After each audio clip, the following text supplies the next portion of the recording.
Okay guys, so dito sa video na to, ituturo natin kung paano mag-capture ng chimney. So ngayon guys, it is required na to capture the chimney, unlike before na okay lang kahit hindi. So since part ng bahay yung chimney, also be careful guys when capturing chimney. So ito hindi ito chimney no. Ito hindi ito chimney. So malalaman niyo naman yan because may fan yan sa itaas. So AC system ata to. So, dito tayo. So sa pag-capture ng chimney, ito yung ginagawa ko. So hindi ko lang alam sa mga leaders niyo kung may diskarte sila na kanila, pero ito yung ginagawa ko. So magdo-draw muna ako ng sa labas, outside ng building, okay? So for example, ito siya. The reason why na dito ako nagdo-draw, because especially pag nasa middle yung chimney, let's say magdo-draw, kita nyo, pag na-touch yung part ng building, no?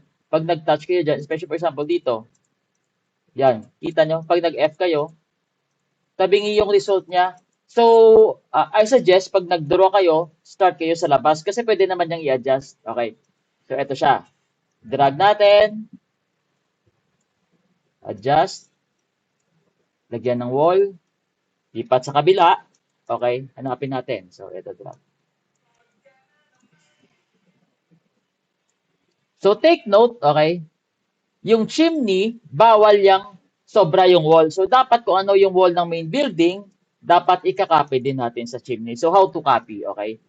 So, select natin yung chimney or yung building or yung part ng building na gusto nating maging uniform yung side wall nila kasi hindi naman pwede sobra, hindi naman pwede kulang, 'di ba? Dapat same na sila ng wall. So, select muna natin yung chimney and then highlight natin yung building kung saan gusto nating i-copy yung side wall niya for instance dito. So, gusto ko i-copy niya dito. So, select ko yung chimney, highlight dito sa building, and then press 6. So, as you can see, automatic na ikakopy niya yung uh, length ng wall. Okay? So, after nun, nakopy na natin. So, I think tama na, no? Yan, okay na. And then, i-group natin ngayon yan because hindi guys pwede na yung chimney is nakapatong lang mismo sa bahay. Dapat, ibabaon natin yan. Okay? I-integrate natin sa buong building. So, select natin yung building, select isang panel, group.